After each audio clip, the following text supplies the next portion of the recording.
I'm focused on his spirit cause it keeps me from his fire. The Holy Ghost was with me, so my fear I leave behind. My sins were all diminished when he took that breath and died. And if you think I'ma give up on my God, the devil is a lie.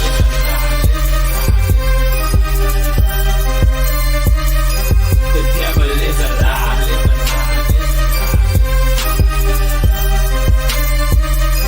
The devil is a lie. Hello, this is Christina Barr, and you're watching Black Tea News.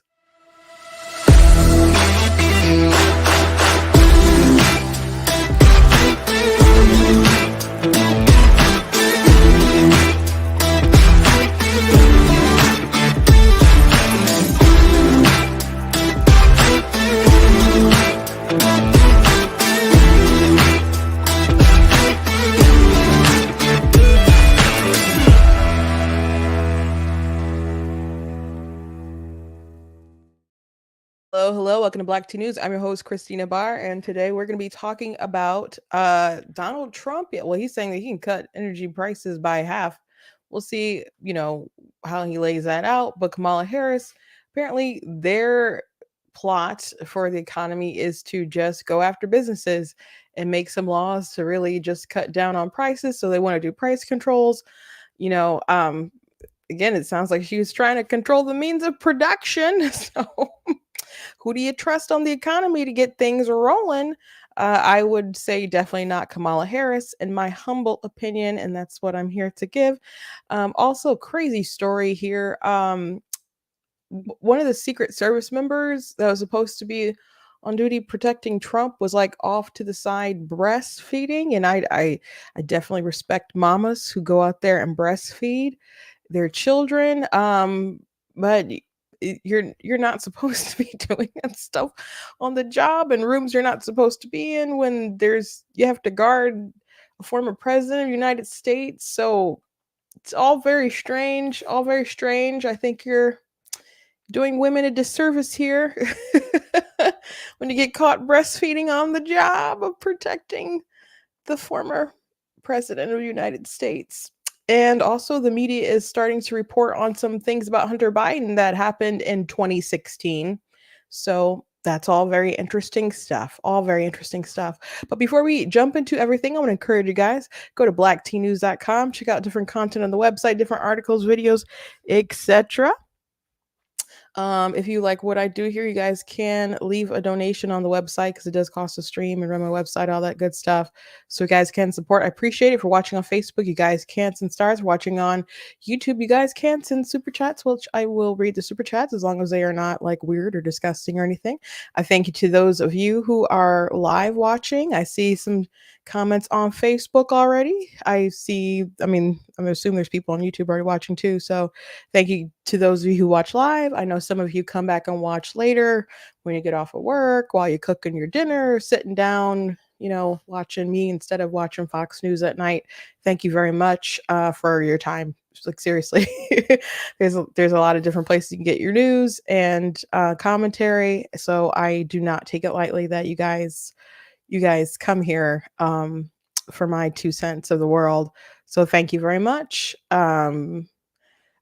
Later this year, I will be at Motor City Comic Con. So if you're in the Metro Detroit area, I'll be there. Also, I'll be at Book Fest. That's in like Ann Arbor area. So that's later in the year. I'll let you guys know the exact date. I don't know it off the top of my head, but that's still some time away.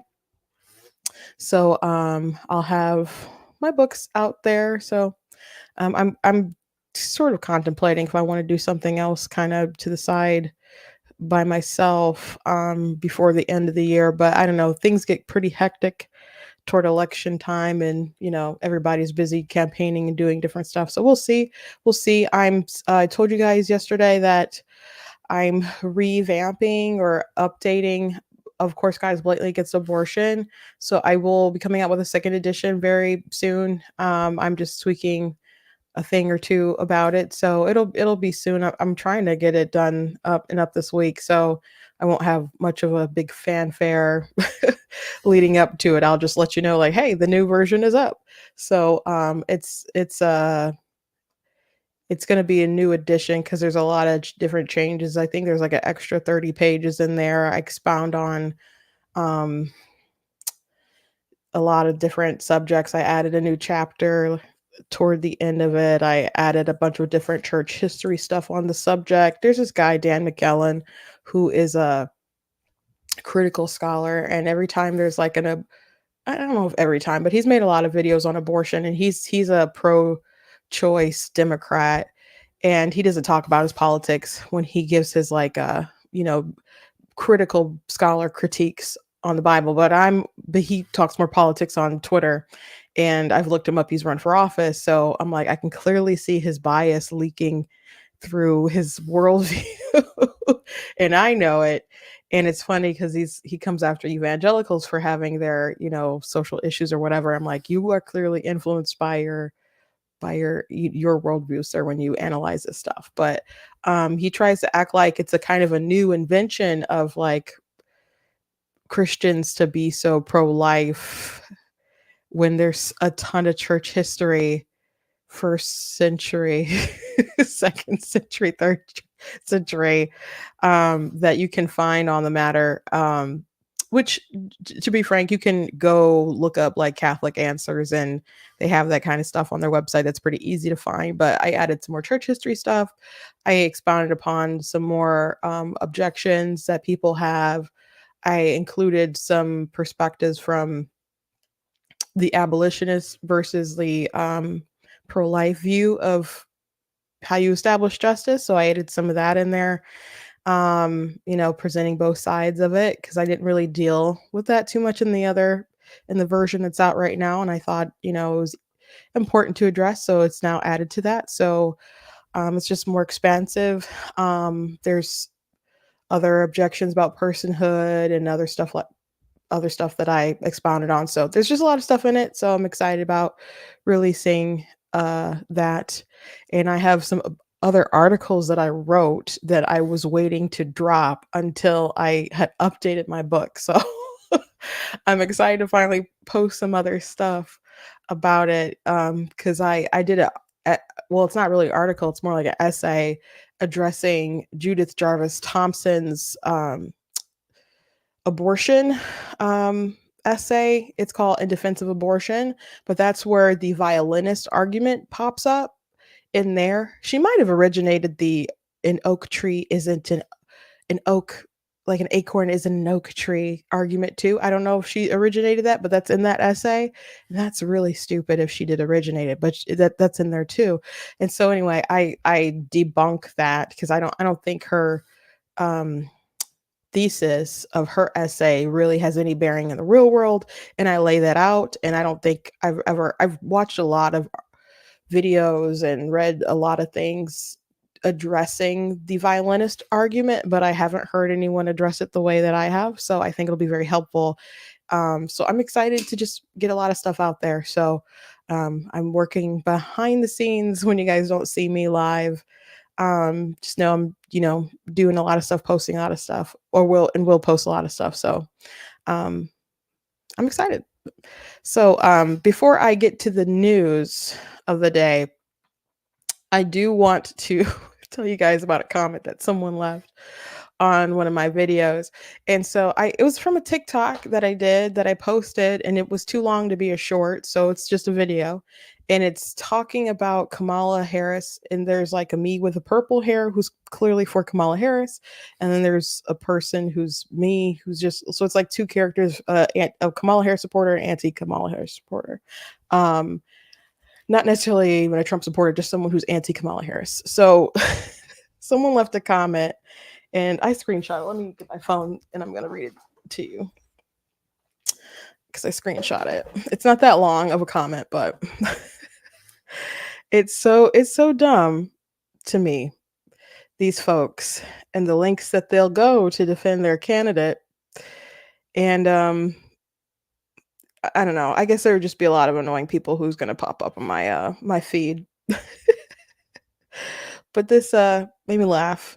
So they said, hold that same energy should Trump win and Project 2025 puts your AESS back in the fields.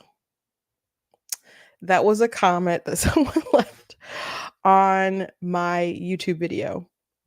And to that, I say, why do you people act as though Donald Trump wasn't president for 4 years?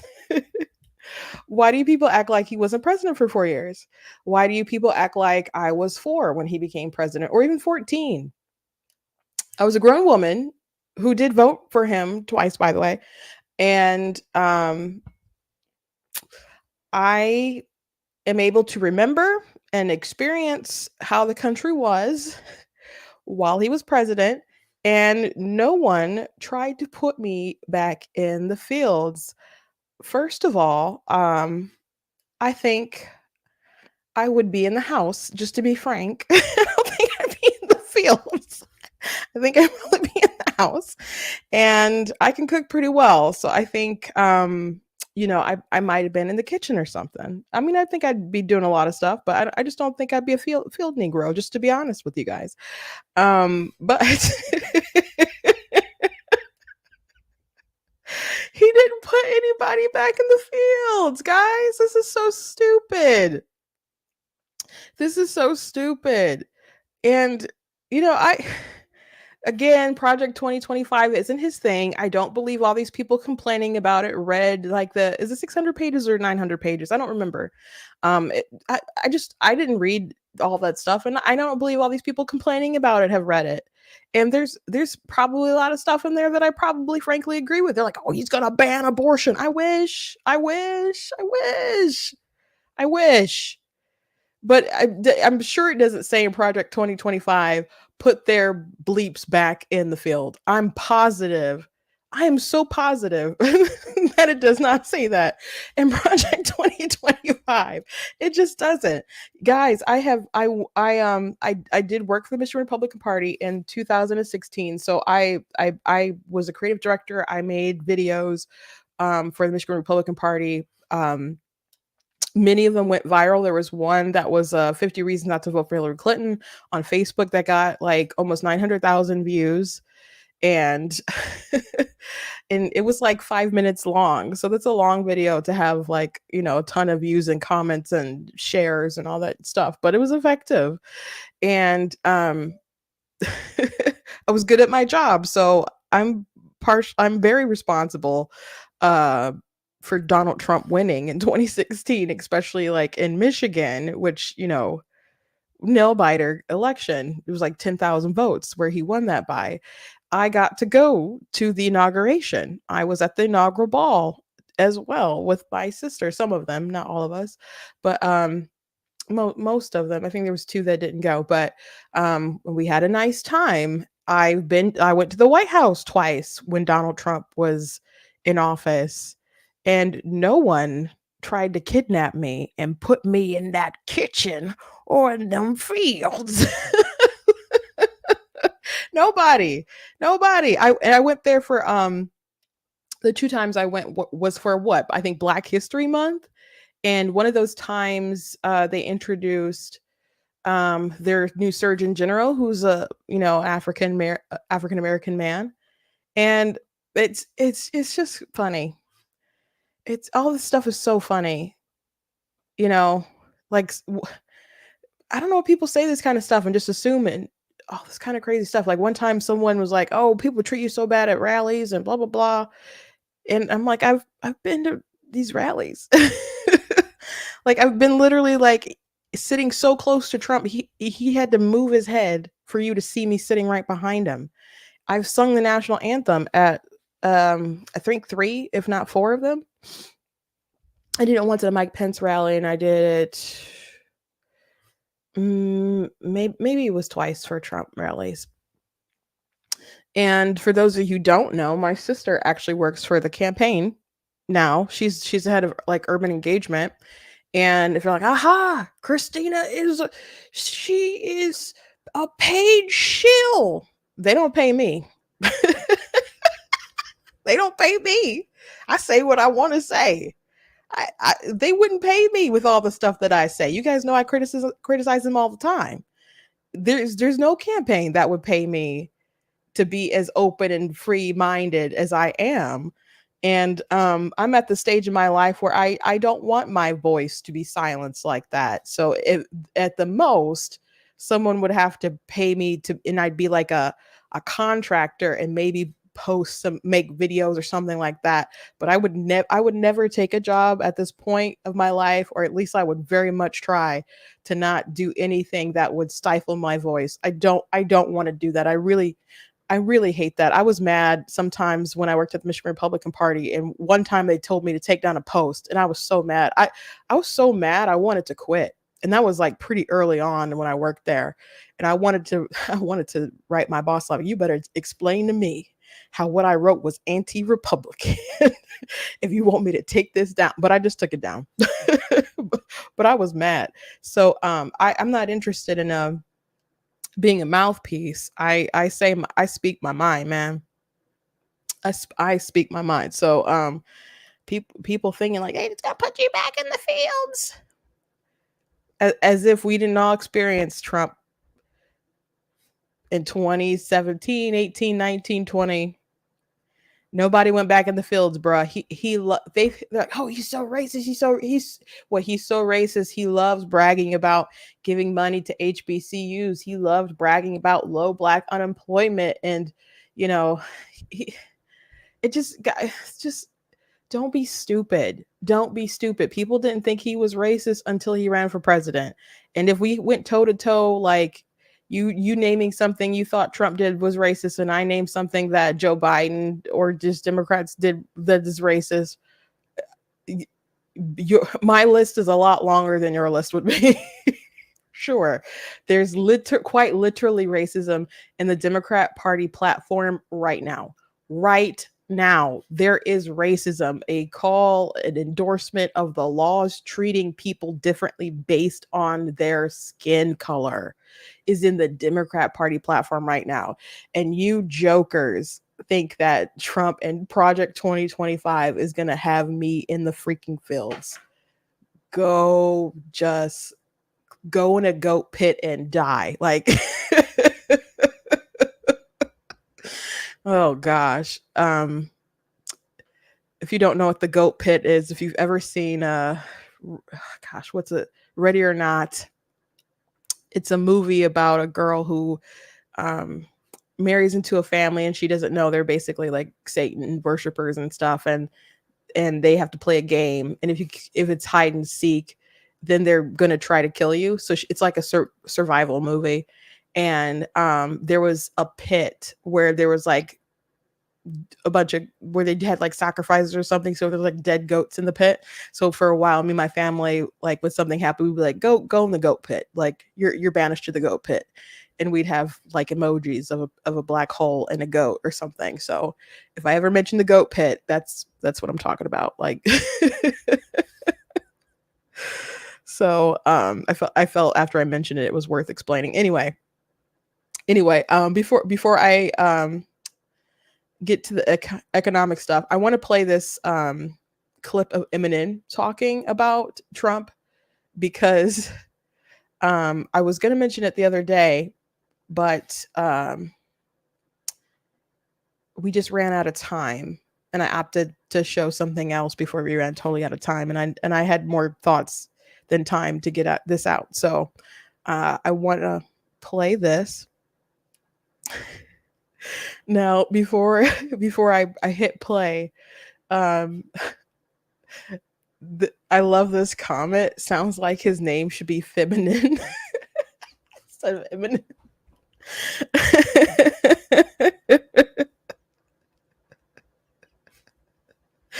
But anyway, here's Eminem talking about Donald Trump.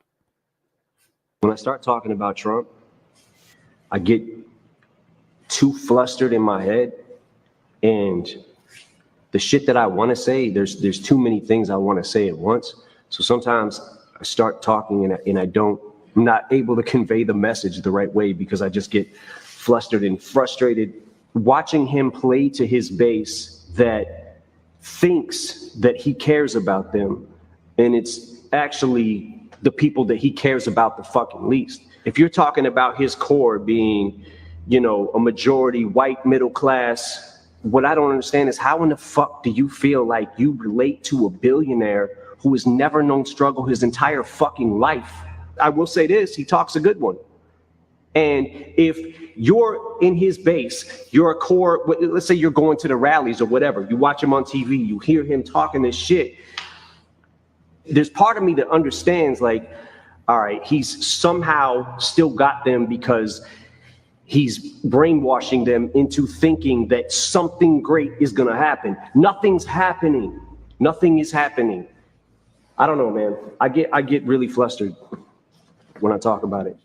When I start talking about Trump. Okay, so what's funny here about Eminem, saying, how can all these people relate to a billionaire? People don't relate to Donald Trump because he's a billionaire. People like the fact that he's a billionaire, and they themselves too want to be successful. People admire wealth and prosperity, and they want to achieve something for their family. Think of all these rappers or whoever who had a dream, want to buy their mama a house or something. You know, they work, and they want to achieve something. Think about all these people who put Donald Trump in rap songs. Do you think they put Donald Trump in rap songs because he's making minimum wage? Like, this is so stupid. People respect success. They can respect morals and values, and I wish we respected those things more than we apparently do. But they respect they respect wealth. They respect somebody who they think can make wealth, and then they trust someone who can make wealth, and they want them to help them be wealthy. And this isn't hard. And he's like, nothing is happening. No, the people felt like they did a lot better under Donald Trump. Like, I remember the headlines prior to COVID about how well the economy is doing. And they're just like, the media was like nervous, like waiting, like any day, please crash, please. Because they were concerned about how well he would be doing in an election if the economy just kind of held up to the way that it was. And then, you know, COVID happened, and they used COVID to basically, you know, bring the country to a grinding halt. And unfortunately, I would say Trump got played. And as soon as he said 90 days, you know, 15 days to slow the spread, is basically the beginning of the end of his presidency for many reasons that I won't dive into today. But most people, I don't want to say most people, but so many people felt like they were doing better financially in those Trump years than they are doing now. And even if people have higher wages now because of inflation, they still feel like they were doing much better before, during the Trump years, than they are now. Biden's people are like telling the press, like, oh, you guys always write when the gas prices are high, and now the gas prices are $3.49. So why don't you go ahead and write about that in your papers? It's okay, but gas was like $1 cheaper than that when Trump was in office. I'm don't get me wrong. I'm glad it's not $5. I couldn't believe when gas got to $5. And we were still driving. We had to find a way. I couldn't believe it. I'm like, there's no way. And it jumped so high, so fast. And it jumped to $4. And for a while, it's been like pretty much close to that. So today it's like $3.49 in a lot of different places. So at least around me, I don't know what it is around all you guys, but we remember when gas was under $2. So just gas being lower changes so much about the economy. It changes so much about the economy. All these like fast food places are, like, I saw a report about how folks are opting out of Starbucks and other places, and because they just can't. The prices are too high. And McDonald's and other places are trying to do more value meal stuff. Like Wendy's had their biggie bag, and they've had the biggie bag for a while. But it used to be a 4 for $4. Y'all remember the 4 for $4? It was a 4 for $4. Okay, you get a junior bacon and a cheeseburger, and you got a nugget. It was 4 items, and you got a fry and a drink. But they weren't small drinks and fries. They were like regular, like combo meal size for the fries and the drink. And when they switched it to then they changed it, and then all of a sudden the fries were like a small fry, like a baby fry kind of, and or just maybe just a small one.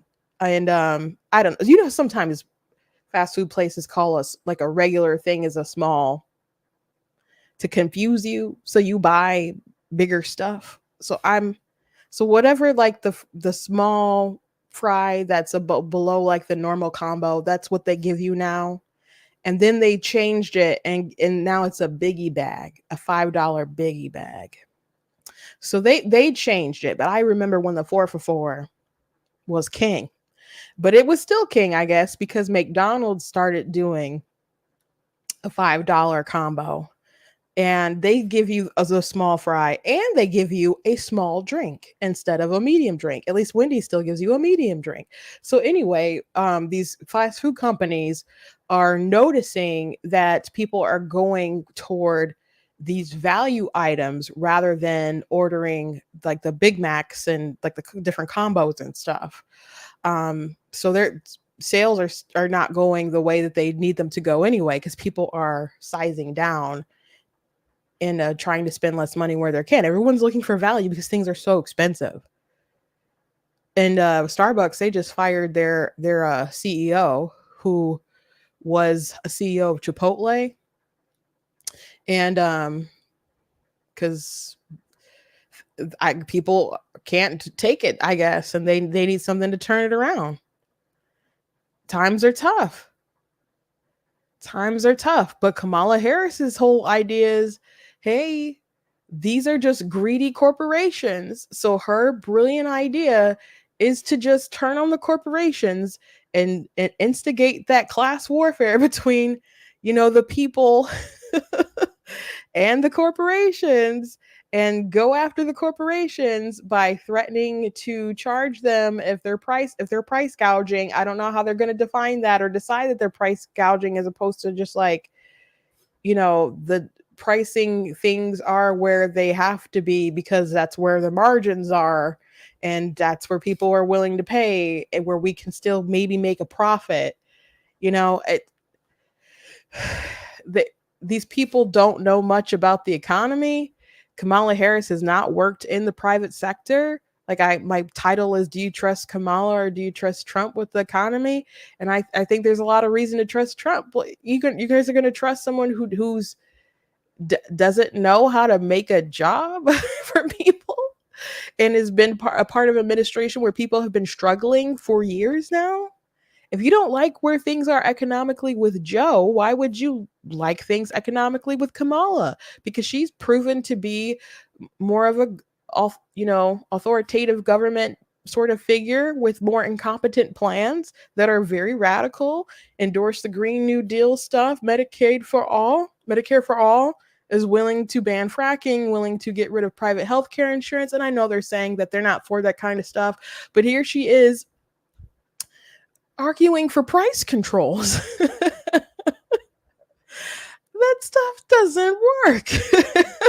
So she's just going to destroy businesses, just like destroy businesses, turn people against corporations, and then just put a lot of people out of business, which they mess with people during the pandemic, made people lose their jobs if they wouldn't get the job. And again, turn the employee against the employer. So they say, oh, just mind your own business, but they don't mind their own business. I'm not saying there's not greedy corporations out there, but people are driven by what they can get profits out of them. And if people can't spend, then, they can't do anything. So you can't price stuff too radically high. But if you have a too many dollars and a shortage of supply, you're just gonna lead. At some point, you're just gonna lead to there just being a too much of a shortage where people just can't get stuff. Like the market is a negotiation, but when government what Reagan said, like, don't trust anybody. The worst words in the English language are like, I'm from the government and I'm here to help. So I don't want someone incompetent who doesn't know how to do job creation. I'm not sure. I don't think has ever worked in the private sector to just be like, I can fix the economy. I don't believe you. I don't believe you. And you can hire, get the best people around you. But when your number one pick, when you have the task of picking people, you picked someone who said that one person's socialism is another person's neighborliness, who also hasn't worked in the private sector. So I'm really concerned here about what people you're going to have around you, because I didn't like the people who were around Biden. It just, incompetence on parade, guys. So back to this Eminem thing. It's like, oh, well, how can people relate to Donald Trump? People aren't relating to Donald Trump. They're dreaming of being Donald Trump, not like him personally and his like, character flaws, but having that kind of success. People have, when people talk about the American dream, it's white picket fence, it's family, it's living comfortably, it's job creation, it's being able to do so much achievement for yourself that you can basically buy time back, because time is the most precious commodity, so have your money work for you, not struggling to keep your lights on because the energy prices have just gone up, or struggling and being so happy because a stranger gave you $20 and you didn't know, like, praise God. Like my sister, last week in Bible study, she found $20 and the Lord told her to give it to somebody who worked at the store. And she's like, Lord, I just found this $20. And he's like, give it to her. And so she gave it to the woman, and she just was crying and said, I didn't know how I was going to even get home. I didn't have gas. And so we were like, that's such a beautiful testimony that you're willing to do that. But life is hard. It's so hard for people out here. Don't know how they're gonna get from point A to point B. So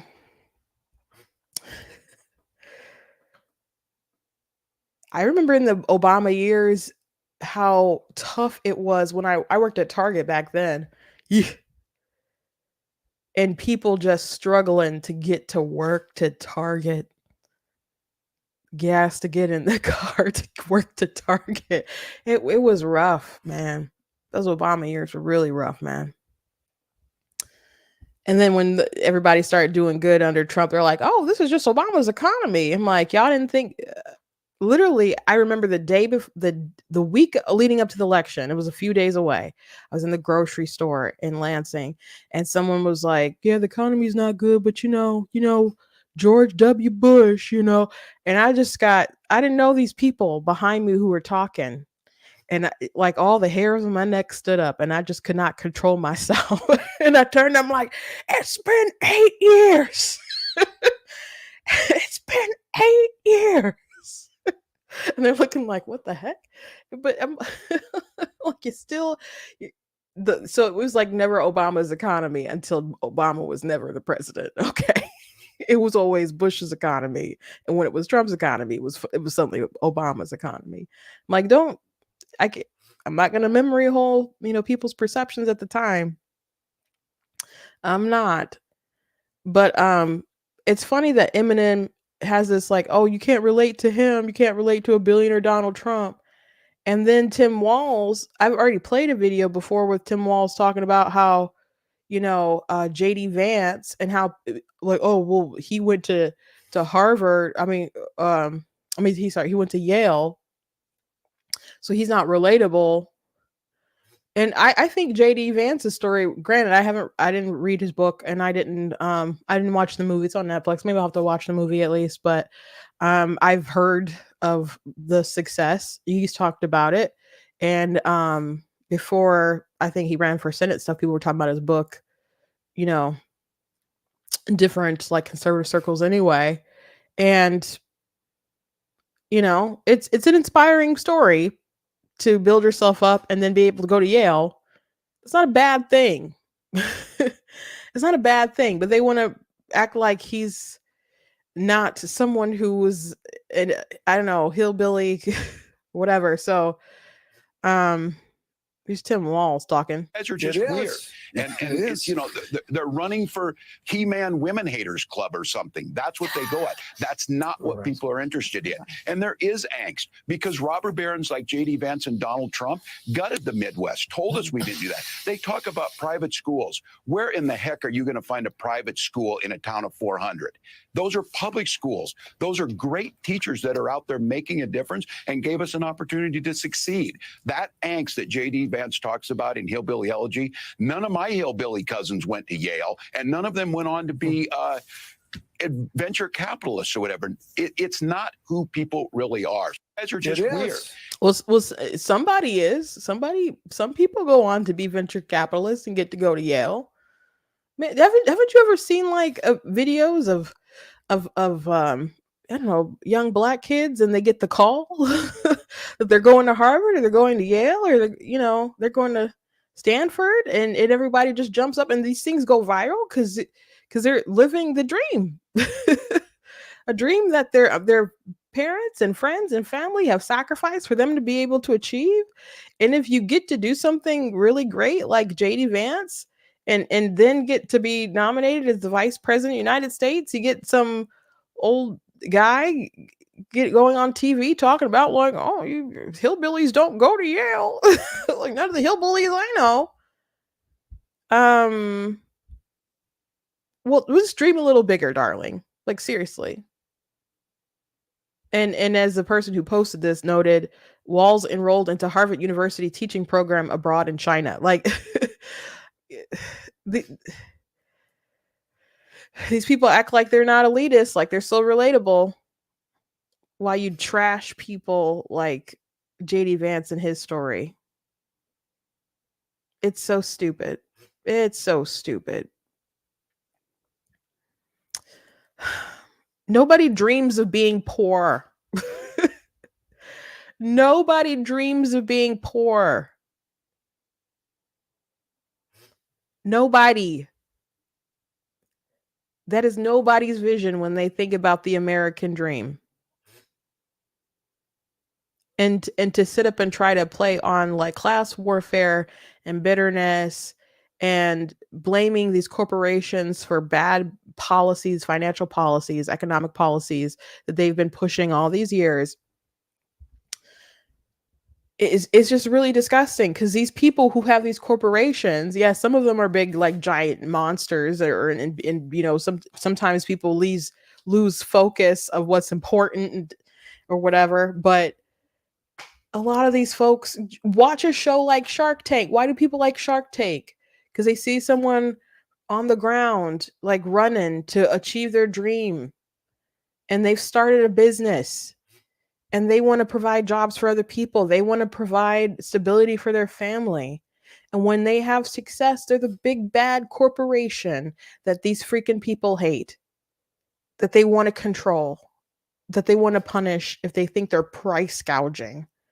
I wonder how Kamala is going to define that. But doing price control stuff, again, that kind of stuff don't work. That kind of stuff does not work.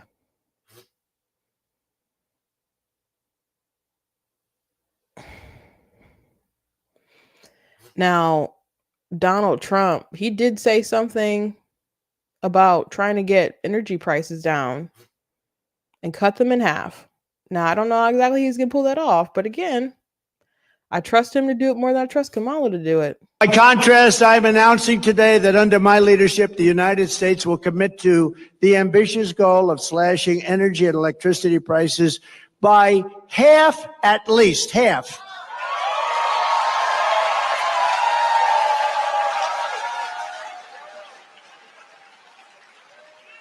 We intend to slash prices by half within 12 months, at a maximum 18 months. And if it doesn't work out, you'll say, oh, well, I voted for him. I still got him down a lot, but we're looking to do it. We're looking to cut him in half, and we think we'll be able to do better. And every single thing that I promised, I produced. Every single thing.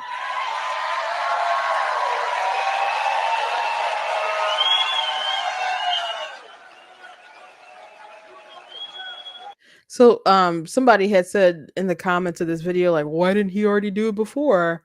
And somebody who had posted this or reposted it or whatever said, because we had Russia collusion, we had some bad hires, sure. Let me see if I can just find the actual tweet that he said.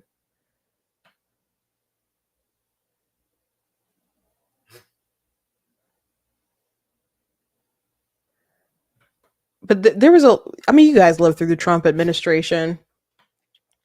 There was a lot of stuff going on that was a big freaking distraction, and sometimes he created his own distractions, but um see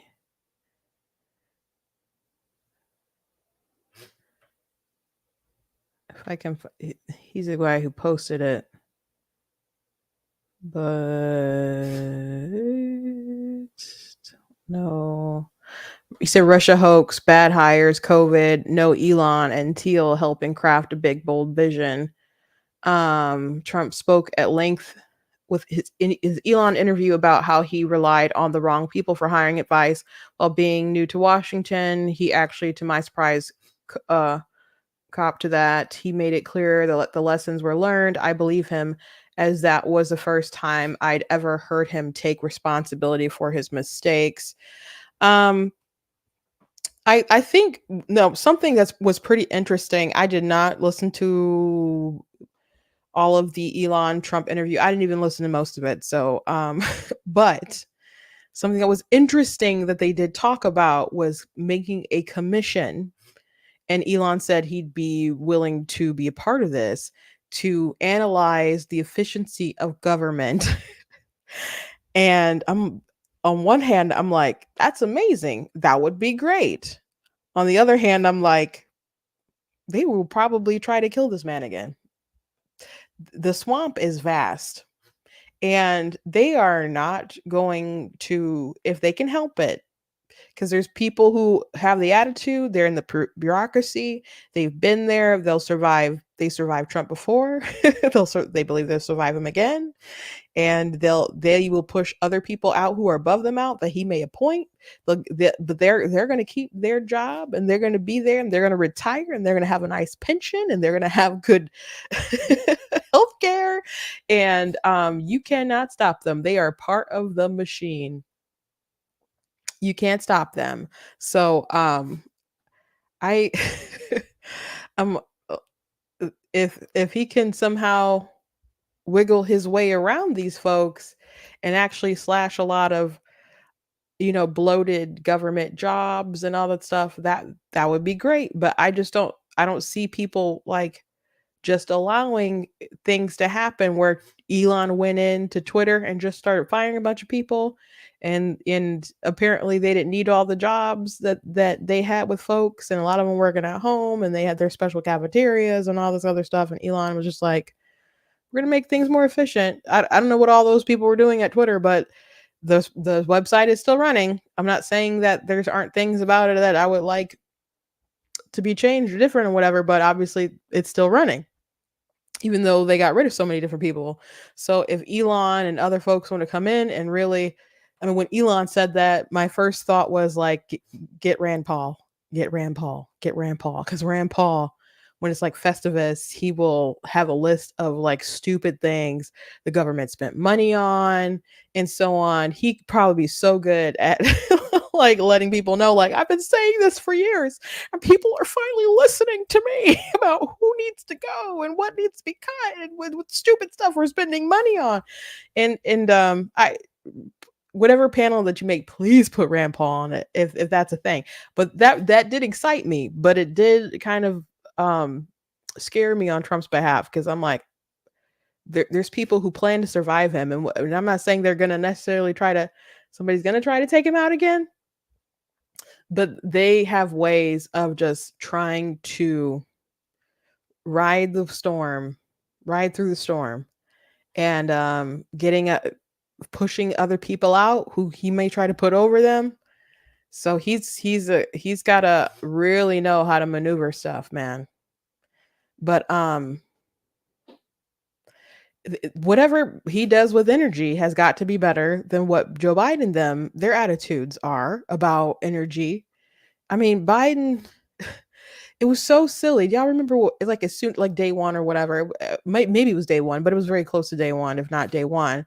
Joe Biden immediately they're like, okay, we're gonna stop Keystone, and there's there's all these like union folks are like, oh, I can't believe this happened, even though they've been saying things like this the whole time.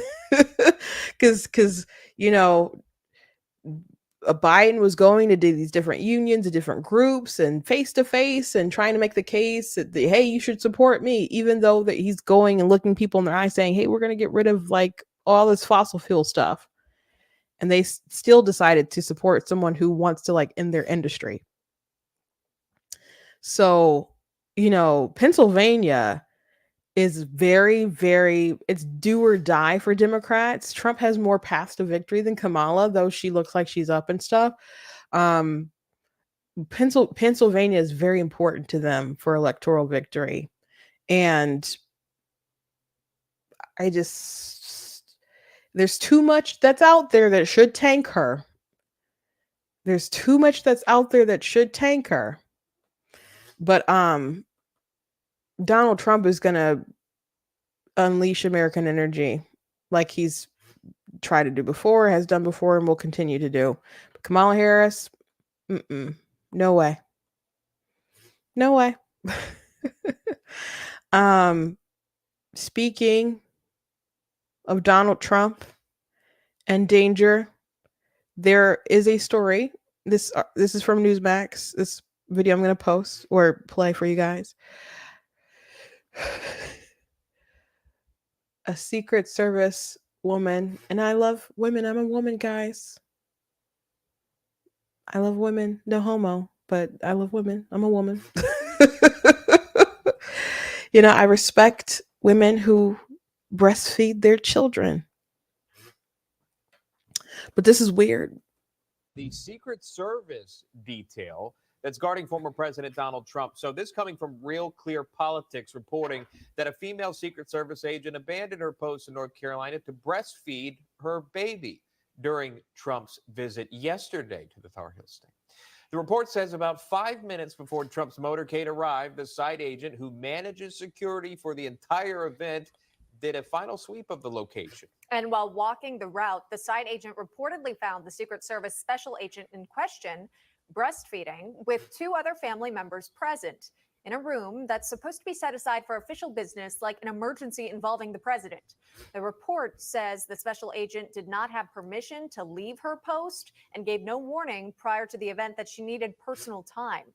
Working Secret Service agents are prohibited from bringing children or any family members, for that matter, on a protective assignment.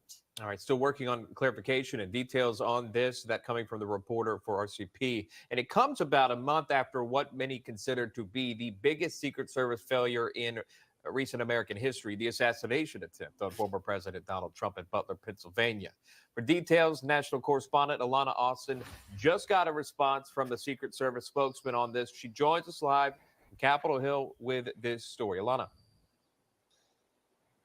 Hi, good morning, Sean and Emma. And certainly, as you mentioned there, we're really just weeks out from the attempted assassination on the former president. And we heard from a whistleblower, if you will, a counter sniper saying he was worried there could be another attack imminently as all of these campaign events, the calendar intensifies here leading up to the November elections. And here's the response I just received from the U.S. Secret Service spokesperson. It is saying all employees of the U.S. Secret Service are held to the highest standards. While there was no impact to the North Carolina event, the specifics of this incident are being examined.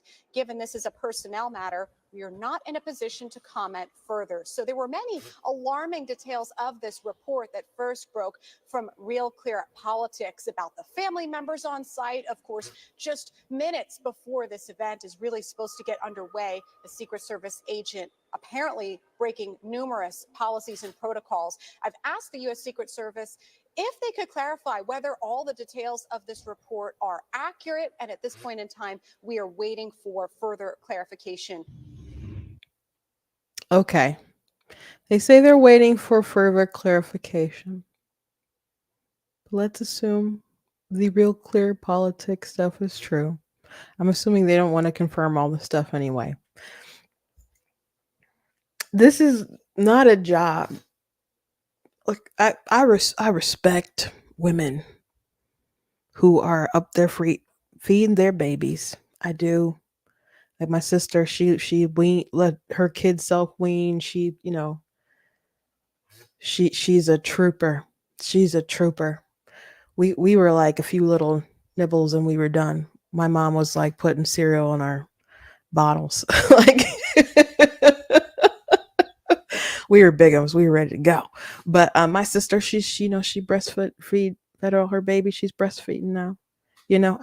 I respect it, but this is not a job where you bring your baby to work. I can't even imagine. I can't even imagine. I just can't imagine. I wouldn't even want to bring my baby to a Trump rally in general. And I know people bring their whole families. I don't know how many babies I usually see when I've gone to those things, but they are like all day experiences.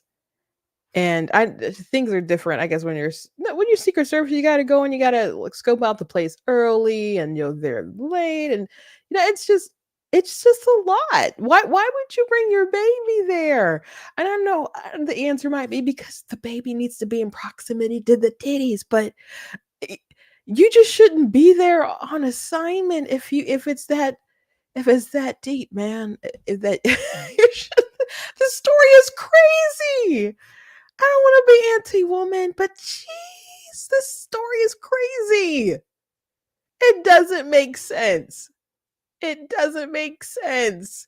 This is not like an office job of maybe you don't even bring your baby to most office stuff, and you're supposed to protect the president. And I'm just thinking, who brings their baby to work? I'm like, who has the baby? Who has the baby when she's not there protecting Trump? Because she's not like she can hold the baby while she's like in front of him, protecting him from bullets.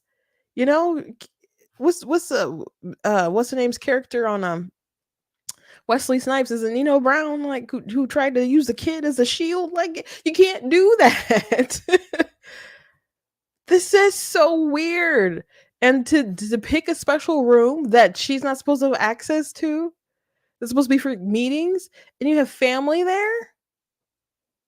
This is so crazy. When Trump was president, or when he was like the nominee, they wouldn't even just let you. I mean, sometimes they would just let people kind of take photos, but like sometimes they're just like, oh, I'm sorry, you can't just go take a photo.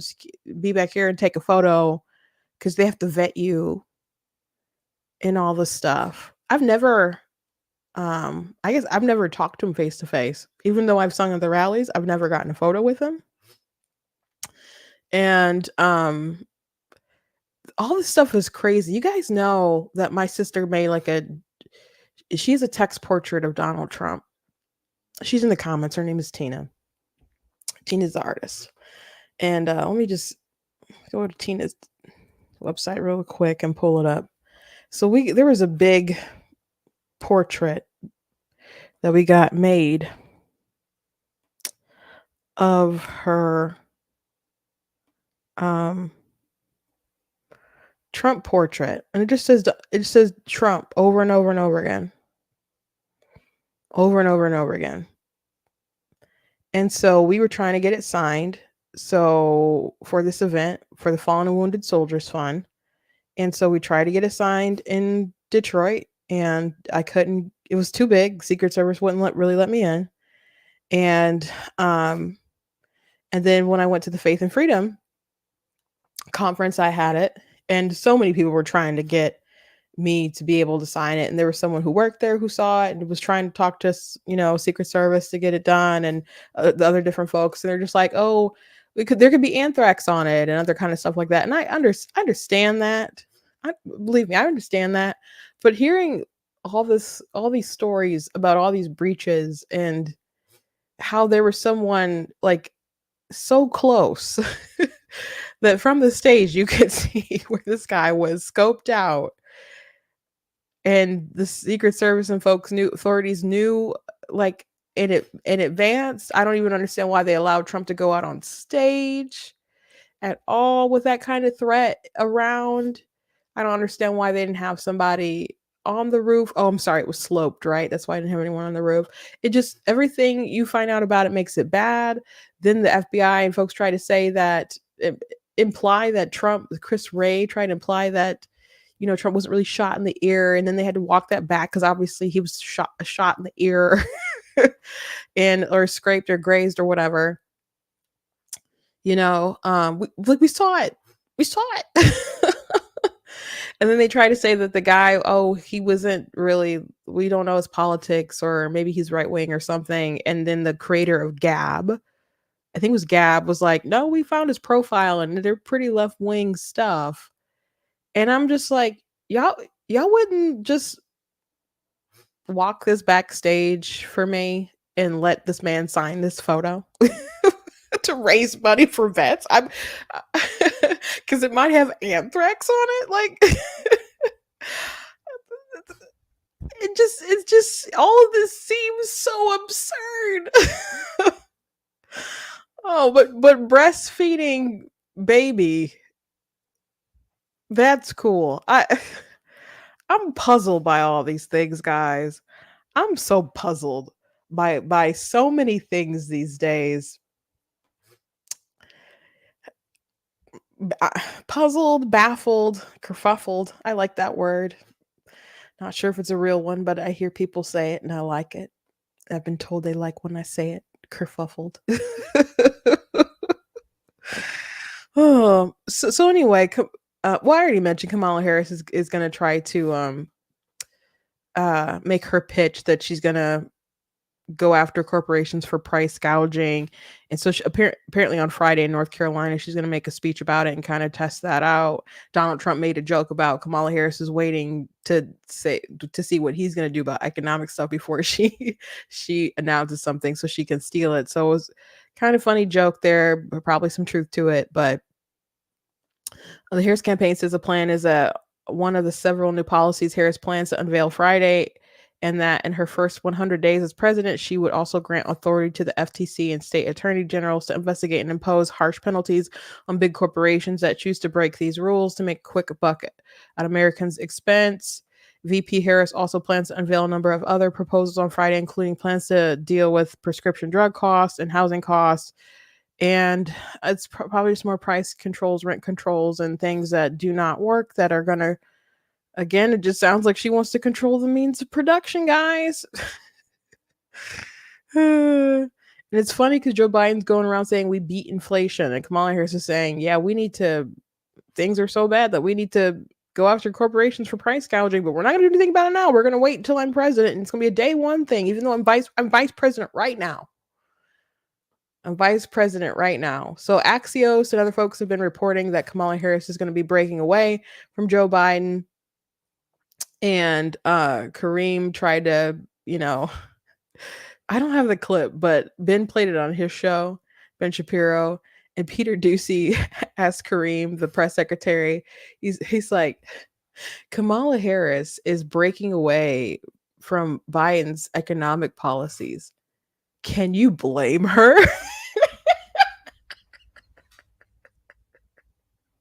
And it was so deadpan, like Peter Doocy. And I just laughed out loud. It was so funny. And Kareem was just like, it's the Biden-Harris administration. It's a Biden-Harris administration. It's Biden-Harris. And it's so funny because obviously people don't like the direction the country is in. And she has to make it seem like she's just been an innocent, bystander. I watched The Mask the other day. You guys remember that? Seems like, it wasn't me. It was the one-armed man. Like, that's just how Kamala Harris has to be because she doesn't want to be tied to Joe. But Peter Doocy did ask Biden about trying to distance himself, and Biden says that she's not.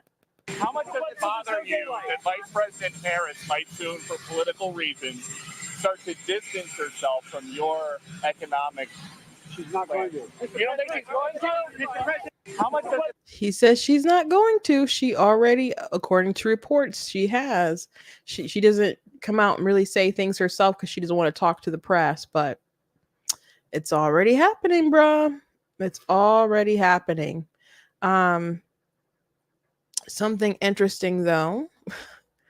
The media is beginning to report on some stuff with Hunter Biden because in 2016, oh, guess what? He was trying to use the government when his dad was vice president to help Burisma, the company he was on the board of, that natural gas company in Ukraine.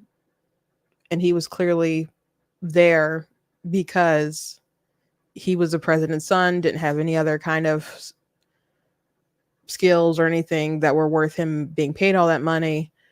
Obviously, obviously that's what was up. And people try to downplay it. They did report this stuff in 2020 a little bit about Hunter Biden and Burisma and stuff, but they really tried to downplay it. They tried to downplay Joe, you know, and connect Joe's connection to it and stuff. But there's inappropriate behavior there for sure. And they wanted to make it seem like Joe was just, I don't know, his son was just doing stuff and he was unaware, which is silly, which is really silly. But they tried to suppress Hunter's laptop because there's information that tied them together. And Hunter had a business partner that came out and said that, yeah, he was a big man, he got his cut, etc. And even since that time, you know, they try to deny stuff.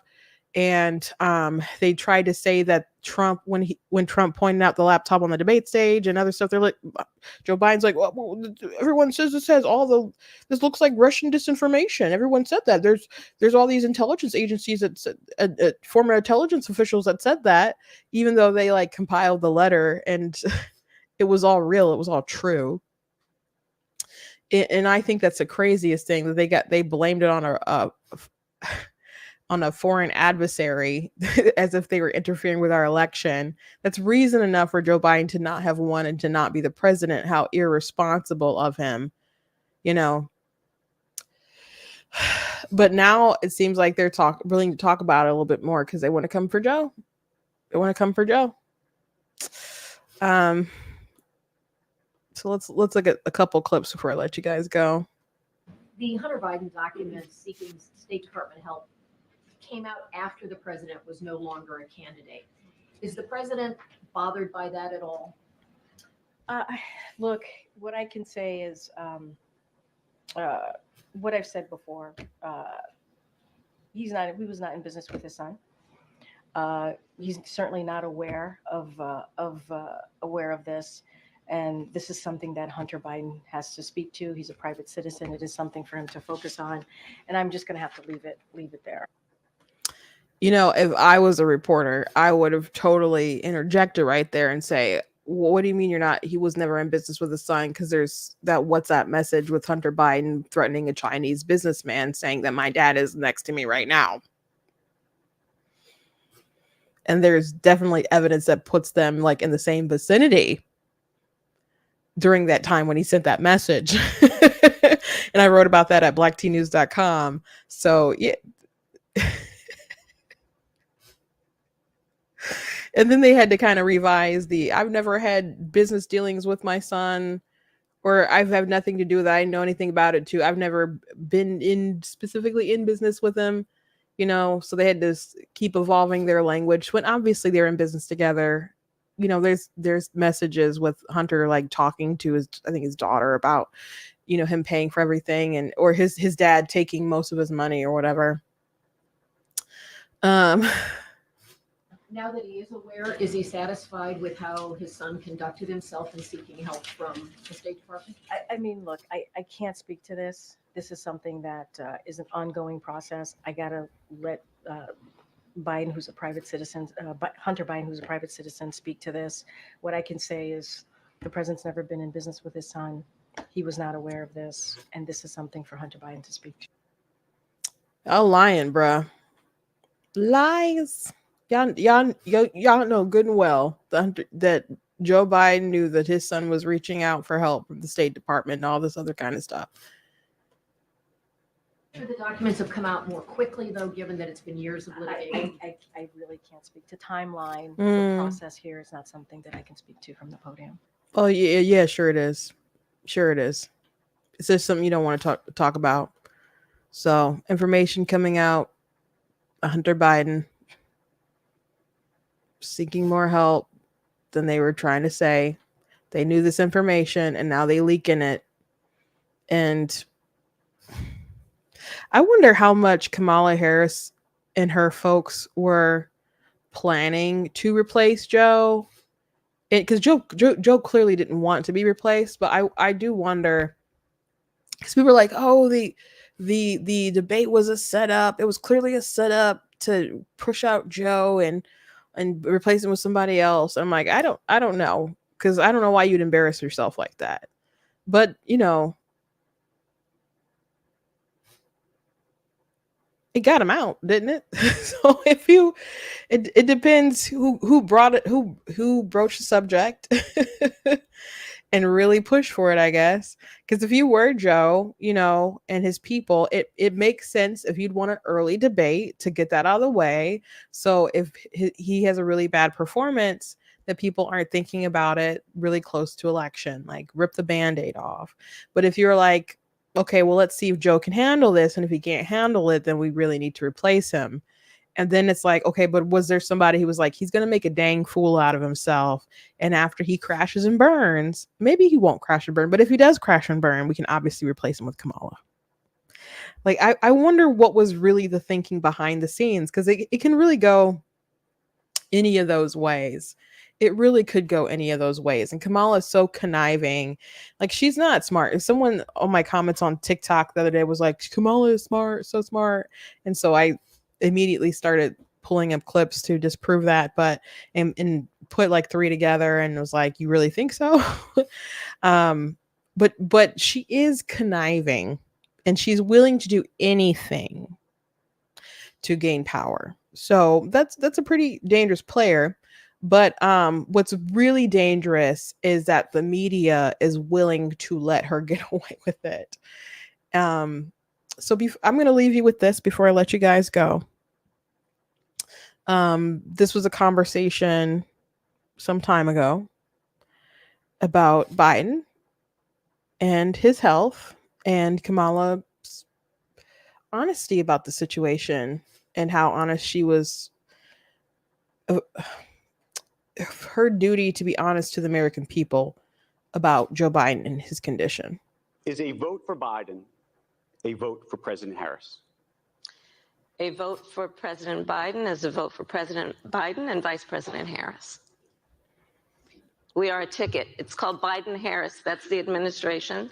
That's right on the ticket. Okay. Yes. I was elected. Okay. And I intend to be reelected, as does the president. Let me ask you in a different way then. No. I think there's a lot of people would say she can't say anything else. She couldn't tell if there was a problem. I'm not lying. If there was, I'm telling you a fact. But if there ever is a problem, yeah, do you think that you could go tell the American public? Do you think in your role that you're in a position to do that? Of course, if necessary, but there's no need for that. Is it? Now, in hindsight, because Joe Biden is still the president, so he obviously couldn't handle being the candidate. Everybody lost faith in him that he'd be able to pull off a victory. People were concerned about the effect of the down ballot if he was the nominee. They pushed him out. Obama, everybody, Nancy Pelosi, everybody pushed him out. Apparently, Kamala threatened him with the 25th Amendment. I really want to see her asked about that by the press, because that's been floated around. Trump's also floating that around too and saying that, but I had read that before that. So I believe there's probably truth to that, because the old man was not going away gently. He was not. So he's still the president though. So if he's not well enough to be the nominee, why is he still the president? But I assume that's part of the whole deal. She said he was fine. People don't feel that he was fine. But she covered it up just like the media covered it up. They all had a role to play. The debate was not the moment where they all woke up and chose violence. I mean, that was when they chose violence, I guess, but that was not when they suddenly were like, oh my gosh, he's sick or he's old. That wasn't the moment. That was the moment when they decided to plot to replace him. That was the moment where they plotted to replace him. That wasn't the moment when they realized something was wrong. And she's known for a while. So I wonder how long the plot has actually been to replace him, because if they were going to replace him, she would obviously benefit from there being a short election period, because we are not far from people being able to vote early in like Pennsylvania. And it's been more than 20 days and she still hasn't done a sit down interview. She hasn't done a press conference. And we're talking about Friday, her like saying some policy stuff. Who knows if they're even still going to put anything laid out on the website. There's a lot of past things that they're denying that she stands for, but she's not even denying it. Other people are denying it, that she still has the same views. So there's so much that in the media is even asking her people about Kamala not doing press conferences, and they're like, well, she's going directly to the people. No, she's talking to them with a prepared remark on the teleprompter, but she's not taking questions from people. She's not, I don't assume, really talking one person to person. If she was, I would find an event and squeeze in and try to ask a question if that was like going on at all. But she's not making herself available to be questioned, and the media is willing to let her get away with it. The only thing that I know is like really breaking through, the Tim Walz thing is breaking through. That's why they keep talking about it and trying to address it. If it wasn't making noise, they would just let it go. But veterans, they chit chat and they vote. So it's a real issue for them. They're going to let her try to sneak by and win the presidency. And it's really gross, especially since she's like a freaking commie. And we'll have to go into more detail about that sometime later. But all this is really remarkable. That's why I keep mentioning that she wants to control the means of production. So anyway, thank you guys for joining me today. I hope you guys enjoyed the show. Please go to blacktnews.com, check out different content on my website, different articles, videos, etc.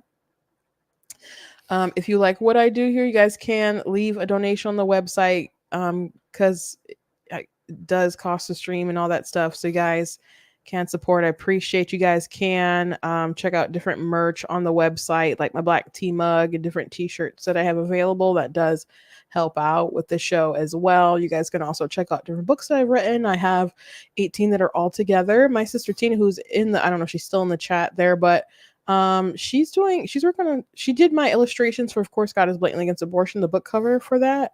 And she's actually working on some illustrations for a children's book that I wrote some time ago. So I know she, that's the cover for Of Course God is Blatantly Against Abortion. So she's the one who drew the image of God's hand reaching out to the little baby hand. So she's actually doing some illustrations for me on this book about a little baby dinosaur. And so I know she does live stream her art stuff on YouTube and Twitch. Well, maybe mostly Twitch, and she posts stuff on YouTube. I don't know how she must go live on YouTube, because I've seen her on YouTube. But I know she did some illustrations of my stuff today. I didn't get a chance to watch her live, but you guys can check her out, check out her stuff. So I just thought it was a neat thing to mention. Hopefully we'll have that out by the end of the year. It's a cute story. I wrote it some years ago. I was inspired by my nephew, because he used to just, repeat bigger. So I just wrote a book about a little baby dinosaur. So anyway, thank you guys so much. I'm sure we'll have some interesting news to talk about tomorrow. God bless you guys, and I'll see you next time.